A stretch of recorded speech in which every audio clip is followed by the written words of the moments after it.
Can elephants run. Currently PB जब मैं video record कर रहा हूँ 2.8 2.9 के आसपास इसका पीबी है। तो यहाँ पे स्कोप बहुत ज़्यादा है इंडिया में इस सेगमेंट में ग्रो करने के लिए।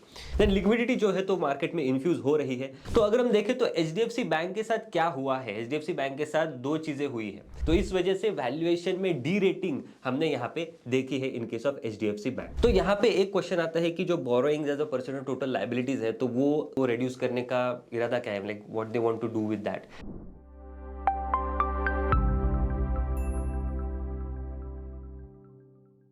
Hello, welcome to Investment Academy. I hope you all are doing good. My name is Anush Mukashan. स्वागत है आप सबका इस वीडियो में। तो एक क्वेश्चन है जो बहुत पूछा गया है, कैन एलिफेंट्स रन? क्या large caps, basically large caps की बात कर रहा हूँ मैं यहाँ पे, क्या लार्ज कैप भाग सकते हैं? तो ऐसे एक लार्ज कैप के बारे में हम इस वीडियो में बात करने वाले हैं। नाम बता देता हूँ, एचडीएफसी बैंक के बारे में हम बात करने वाले हैं। तो पहले तो वैल्यूएशंस देख लीजिए, वैल्यूएशंस कैसे है। वैल्यूएशंस करंटली अगर हम देखें तो 2.8 के आसपास करंटली इसका पीबी है। एंड मीडियन अगर हम 10 साल का देखें तो 3.8 के आसपास आता है। एंड अगर मैं इसको मैक्सिमम जितना भी पीरियड है उसका पीबी देखूँ, उसके मीडियम निकालूँ, तो वो लगभग 4x के आसपास का पीबी यहाँ पे निकल के आता है। करंटली पीबी जब मैं वीडियो रिकॉर्ड कर रहा हूँ 2.8 2.9 के आसपास इसका पीबी है। तो अगर हम देखें तो मीडियन के बिलो ही है इसके वैल्यूएशंस। एंड इसके काफ़ी रीजंस भी है, बट आगे आने वाले पीरियड में क्या नेक्स्ट 1 और 2 ईयर्स में ये एक हाथी जो है क्या ये भाग सकता है, तो इसके रिलेटेड हम यहाँ पे बात करने वाले हैं। सो ब्रॉडली अगर हम ये डिस्काउंट देखें, दिस डिस्काउंट इज रफली एट 20 to 25% का यहाँ पे डिस्काउंट हमें दिखता है। अब डिस्काउंट से और एक अनाउंसमेंट है आप सबके लिए। Yadnya is offering 65% discount on all their products, that is Talkometer, Fundometer and model portfolios.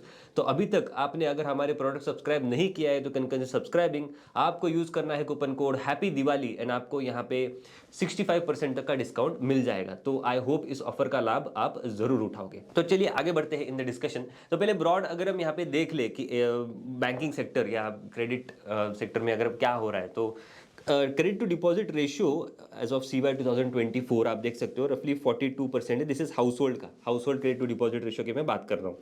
तो 42% है फॉर इंडिया, वेर एज बाकी China, Germany, US and UK ज़्यादा है। तो यहाँ पे स्कोप बहुत ज़्यादा है इंडिया में इस सेगमेंट में ग्रो करने के लिए। एंड नेक्स्ट इज, ये भी आप देख सकते हो कि ये साइकिल्स चलती है। This is monthly trend of credit and deposit, Y number से ये ग्रोथ के नंबर्स का ये चार्ट है। तो आप अगर आप देखो यहाँ पे, तो ये जो रेड लाइन है, this red line is credit growth. तो यहाँ पे क्रेडिट ग्रोथ आई थी, देन यहाँ पे स्लो डाउन आया, ये कोविड का पीरियड है। देन यहाँ पे एक बड़ा जंप आया था क्रेडिट ग्रोथ में, ग्रोथ की बात कर रहा हूँ मैं यहाँ पे। बट वेरएज अगर आप देखो तो डिपॉजिट जो ग्रोथ है तो वो फ्लैट टू, मतलब वो एक नॉर्मल रेट से यहाँ पे डिपॉजिट ग्रो करता है इंडिया के केस में। अगर हम 2017 से लेकर टिल डेट अगर हम यहाँ पे बात करें, तो करंटली अगर आप देखो तो एक अप साइकिल आया था, देन एक डाउन साइकिल आया, देन अनदर एक अप साइकिल। ये जो अप साइकिल था ये बहुत खतरनाक ही था, बिकॉज यहाँ पे अगेन अनसिक्योर्ड लेंडिंग बहुत ज़्यादा हुई थी। आपने देखा होगा कि आरबीआई भी बोल रहा था, वार्न कर रहा था कि अनसिक्योर्ड लेंडिंग बहुत ज़्यादा हो गई है, कर्व करना चाहिए। देन माइक्रो फाइनेंस क्राइसिस आया, ये इसी हायर ग्रोथ की वजह से आया था कि माइक्रो फाइनेंस अनसिक्योर्ड लेंडिंग बहुत ज़्यादा हुई थी, माइक्रो फाइनेंस लेंडिंग बहुत ज़्यादा हुई थी। एंड उसके बाद एक ओवर लीवरेजिंग हो गया था इकोनॉमी में। और उसके बाद हमने देखा कि FY25 was a complete wash out year for all the banks and NBFCs. तो करंटली अगर हम देखें तो एक बॉटम आउट होता हुआ क्रेडिट ग्रोथ हम यहाँ पे देख सकते हैं। अब इसके आगे लीवर्स क्या है, तो ब्रॉडली अगर हम देखें तो 2013 to 15, एंड इस पे मैंने एक शॉर्ट वीडियो भी बनाया है। 2013 to 15 में एक ऐसा ही सिमिलर सेटअप बना था। इन्फ्लेशन कम हो रहा था, रेट कट स्टार्ट हो गए थे, लिक्विडिटी इन्फ्यूज हो रही थी। एंड देन सिमिलर सेटअप अभी भी बना है। एक्सक्लूडिंग गोल्ड अगर हम इन्फ्लेशन देखें करंटली तो 3-3.5% के आसपास का है। देन लिक्विडिटी जो है तो मार्केट में इन्फ्यूज हो रही है। एंड बाकी भी जो आरबीआई के स्टेप्स है तो वो भी अच्छे लग रहे हैं currently, because RBI is taking steps in favour of banks and NBFCs की यहाँ पे क्रेडिट ग्रोथ बढ़े। तो यहाँ पे आप देख सकते हो कि करंटली ये बॉटम आउट हो चुका है। तो आगे आने वाले कुछ सालों में हम यहाँ पे एक अपटिक यहाँ पे देख सकते हैं। तो this is broadly trend driven and current हम माइक्रो सिचुएशन क्या देख रहे हैं उसके बेसिस पे हम ये अनुमान यहाँ पे एटलीस्ट लगा सकते हैं। देन ये भी आप देख सकते हो कि जो मैंने बात की कि 2013 to 15 में एक ज़बरदस्त रैली यहाँ पे बनी थी। तो जब भी रेट कट्स होते हैं या रेट कट स्टार्ट होते हैं, लिक्विडिटी इन्फ्यूज़ होना स्टार्ट होता है, उसके नेक्स्ट 1 और 2 ईयर्स में जनरली ये देखा गया कि बैंक निफ्टी में अच्छी खासी रैली बनती है। This is a technique basically. तो यहाँ पे भी आप देख सकते हो, यहाँ पे भी बनी थी, देन यहाँ पे भी 2009 के आसपास यहाँ पे भी बनी थी, राइट। तो यहाँ generally again it is expected कि यहाँ पे बैंक्स आउट परफॉर्म कर सकते हैं। एंड उसमें जो सबसे बड़ा एलिफेंट है तो वो है HDFC बैंक। तो अब उस पर आते हैं। तो HDFC बैंक में आप यहाँ पे देख सकते हो, ये इनका डिटेल्स है डिपॉजिट्स एंड एडवांसेस ट्रेंड का। तो ये देख लो कि end of the period deposits and end of the period AUM के हम यहाँ पे बात करते हैं। तो प्री मर्जर, अब ये जो लाइन है यहाँ पे, ये इसके बाद वाला है मर्जर का part and this is pre merger, right. तो ये यहाँ पे भी एक लाइन है। तो प्री मर्जर अगर हम देखें तो HDFC बैंक अच्छे रेट से इनके डिपॉजिट्स भी ग्रो कर रहा था और लोन बुक जो है तो वो भी अच्छे खासे रेट से ग्रो हो रही थी, राइट। 26% से यहाँ पे लोन बुक इनकी ग्रो हो रही थी। एंड अपार्ट फ्रॉम दैट जो डिपॉजिट्स है तो वो भी अच्छे खासे रेट से ग्रो हो रहे थे। तो मर्जर हुआ, राइट। ये जो टाइम पीरियड है यहाँ पे मर्जर हुआ एंड यहाँ पे ये जो 1 ईयर है यहाँ पे मर्जर की वजह से ये जो ग्रोथ है तो वो ज़्यादा दिख रही है, राइट। 60-65% ये ग्रोथ है। बेसिकली ये ग्रोथ फैक्चुअल नहीं है, ये सिर्फ एडिशन मर्जर की वजह से ये ग्रोथ है। बट उसके बाद जो है तो यहाँ पे ग्रोथ स्लो डाउन हो गई है। मैं AUM की बात कर रहा हूँ, इनके लोन्स एंड एडवांसेस की बात करूँ तो ग्रोथ यहाँ पे स्लो डाउन हो गई है। एंड देन उसके बाद अगर हम पैरेलली अगर हम देखें तो डिपॉजिट्स की ग्रोथ भी जो है तो डिपॉजिट्स की ग्रोथ सिमिलर लाइंस पे रही है। बट यहाँ पे हम ये भी जानते हैं कि इस पीरियड में इंटरेस्ट रेट्स एक पीक पे थे एंड उस वजह से ये जो ग्रोथ है तो वो आई है primarily because of term deposits, right. And ये आए हैं मतलब term deposit generally higher rate पे होता है एज कम्पेयर टू कासा। तो कॉस्ट ऑफ फंड जो है तो वो बड़ी है ओवरऑल अक्रॉस द इंडस्ट्री। तो ये हमने यहाँ पे एस्टेब्लिश कर लिया कि यहाँ पे हुआ क्या है HDFC बैंक के साथ। देन आप ये देख सकते हो कि pre and post merger CASA and borrowing का ट्रेंड कैसा है। तो ये लाइन है, ये मर्जर वाली लाइन है। तो यहाँ पे अगर हम देखें तो 8% जो है तो borrowings as a percent of total liabilities HDFC bank के जस्ट 8% के थे and CASA was 42%। Post merger अगर हम देखें तो कासा गिर गया, बोरोइंग्स बढ़ गए, राइट। ये क्यों हुआ? बिकॉज HDFC जो है तो HDFC एक NBFC, वो डिपॉजिट ज़्यादा उनके पास वो नहीं कलेक्ट कर सकते। HDFC बैंक कलेक्ट कर सकता है बट उनको ग्रो करने के लिए, दैट इज HDFC को ग्रो करने के लिए कुछ तो कैपिटल चाहिए। तो वो कहाँ से लेंगे? वो बोरोइंग्स थे। तो बोरोइंग्स जब यहाँ पे आए तो इनका जो लाइबिलिटी जो मिक्स है तो वो चेंज हो गया, राइट। तो ये 21% जो सडन जंप है तो उस वजह से है। एंड बिकॉज बोरोइंग्स आए तो जो टोटल रिलेटिवली मतलब कासा बुक भी जो है तो उस प्रोपोर्शन में कासा बुक भी यहाँ पे डिक्लाइन हो गया। तो अगर हम देखें तो HDFC बैंक के साथ क्या हुआ है, HDFC बैंक के साथ दो चीजें हुई है। एक तो है कि इनका जो कॉस्ट है तो वो बढ़ गया। क्यों? बिकॉज हाई कॉस्ट बोरोइंग्स इनके बुक्स पे आए। एंड उसके बाद जो इनका ROA है that is return on assets तो वो भी घट गया। क्यों? बिकॉज जो मॉर्गेज लोन्स होते हैं तो वो that comes at a very lower ROA, right. And इस वजह से इनके जो ROA भी घट गया। तो ROA घट गया, कॉस्ट ऑफ बोरोइंग इनकी बढ़ गई। तो इस वजह से वैल्यूएशन में डी रेटिंग हमने यहाँ पे देखी है in case of HDFC bank. अब इन्होंने जो स्ट्रैटेजी यहाँ पे प्ले की है तो ये स्ट्रैटेजी ये है कि इन्होंने जो अपने बोरोइंग्स है तो वो कम कर दिया as a proportion of the entire bucket, right. And CASA जो बुक है तो इतने रेट से ग्रो नहीं हुई, right, because again interest rates और हायर, टर्म डिपॉजिट ज़्यादा ग्रो हुए।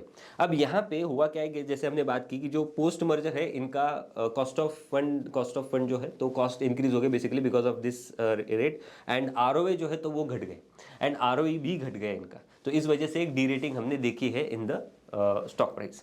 तो यहाँ पे एक क्वेश्चन आता है कि जो borrowings as a percent of total liabilities है तो वो मतलब वो रिड्यूस करने का इरादा क्या है, like what they want to do with that.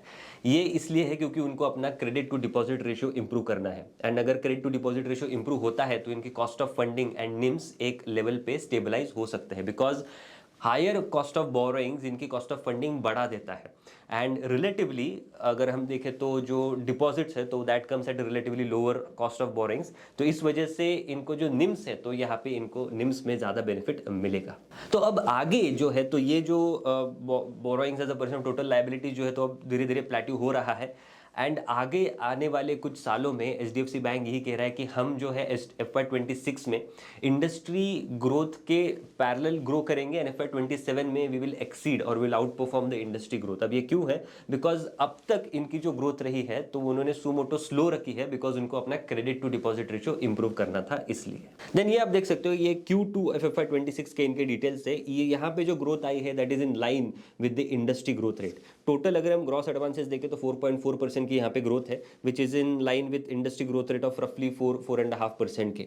And आगे आने वाले पीरियड में ये एचडीएफसी बैंक ये कह रहे हैं कि they want to grow at industry level in FY26 and exceed the industry growth rate in FY27 में। देन एक इंपॉर्टेंट पॉइंट यहाँ पे एक ये भी है कि business banking generally MSME related ये लोन्स होते हैं, तो यहाँ पे ना एचडीएफसी बैंक अपना जो लोन मिक्स है तो वो बढ़ा रहा है। एंड ये जो लोन्स है ये आते हैं at high ROA, that is high ROA के नंबर्स में। एंड ये जैसे जैसे मिक्स बढ़ेगा तो इनके ROA नंबर्स भी यहाँ पे बढ़ने के एक्सपेक्टेशंस है। देन इनकम स्टेटमेंट एंड थोड़ा रेशियो एनालिसिस अगर हम यहाँ पे देखें तो यील्ड करेंटली Q2 में अगर हम देखें तो गिरा है, राइट। कॉस्ट ऑफ फंड भी यहाँ पे गिरा है, निम्स भी गिरे हैं। अब ये क्यों गिरा है? बिकॉज रेट कट जब होते हैं तो इनिशियली 2 to 3 क्वार्टर्स यहाँ पे यील्ड जो है तो जल्दी पास ऑन होता है, बट कॉस्ट ऑफ फंड जो है तो धीरे धीरे ग्रेजुअली यहाँ पे डिक्लाइन होता है। एंड इसी वजह से ये जो यील्ड है तो वो यहाँ पे रैपिडली गिरे हैं, बट आगे आने वाले that is by Q4 HDFC bank is saying by Q4 ये यील्ड्स नॉर्मलाइज हो जाएंगे to Q4 of FY25 that is 3.5% के रेट पे। देन अगर हम कॉस्ट टू इनकम रेशियो भी देखें तो कॉस्ट टू इनकम रेशियो अभी स्टेबलाइज हो चुका है। Credit cost that is provisioning अगर हम देखें तो यहाँ पे प्रोविजनिंग बड़ी है, राइट, 0.85, बट इसमें एक वन ऑफ का इनका इम्पैक्ट है जो इन्होंने प्रोविजन ली थी Q1 में एंड उसको नॉक ऑफ किया था, विच मतलब गेन आया था इनको फ्रॉम HDB फाइनेंशियल का स्टेक सेल करके, तो उसके जो गेन आया था तो वहाँ से उन्होंने एक प्रोविजन करके रखी है जस्ट टू मेक श्योर कि आगे अगर कुछ स्ट्रेस आया तो वो यहाँ पे प्रोविजन नॉक ऑफ कर देंगे।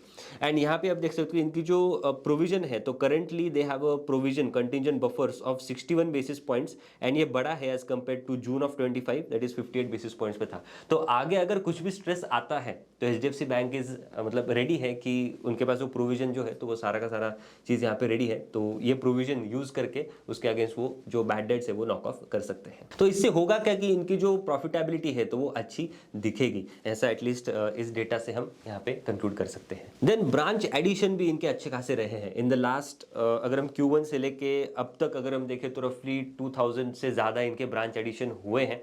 एंड ये बहुत नीच सेगमेंट में भी हुए हैं। ब्रांच मिक्स भी अगर मैं आपको बताऊं तो branch mix is very stable, metro, urban, Tier 1 Tier 2 cities के आसपास इनका बहुत ही स्टेबल ब्रांच मिक्स यहाँ पे है। तो यहाँ से भी ऑपरेटिंग लीवरेज आगे आने वाले कुछ सालों में प्ले आउट हो सकता है।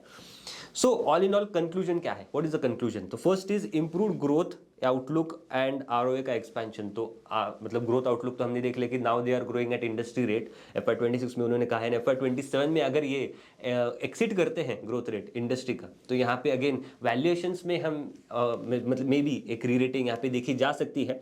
एंड ROA का एक्सपेंशन भी यहाँ पे ये करना चाहते हैं। हमने बात की बिजनेस बैंकिंग के सेगमेंट की। Lower opex as operating leverage picks up due to newly added branches in the recent years. तो रिसेंट ईयर्स में बहुत सारे ब्रांचेस एडिशन हुए हैं लास्ट 1 or 2 ईयर्स में, तो उसका ऑपरेटिंग लीवरेज यहाँ पे प्ले आउट होने के एक्सपेक्टेशंस बनते हैं आगे आने वाले कुछ सालों में। देन क्रेडिट कॉस्ट भी इनकी अच्छी खासी है एंड इनके पास प्रोविजंस भी है, रफली 61 बेसिस पॉइंट्स बफर प्रोविजंस है इनके पास, जो ये आगे आने वाले कुछ सालों में अगर कुछ भी स्ट्रेस आता है तो उसके अगेंस्ट से यूज कर सकते हैं। इनके P&L में भी हम एक्सपेक्ट कर सकते हैं कि बहुत ही कम इम्पैक्ट आएगा। एंड फी इनकम भी यहाँ पे एक अनदर लीवर हो सकता है इनके निम्स एंड बाकी ROA के एक्सपेंशन में। तो आई होप ये वीडियो आपको अच्छा लगा होगा। ऐसे और वीडियोस के लिए हमारे चैनल पे बने, लाइक करना, शेयर करना, चैनल सब्सक्राइब करना मत भूलना। मिलते हैं अगले वीडियो में। Thank you so much.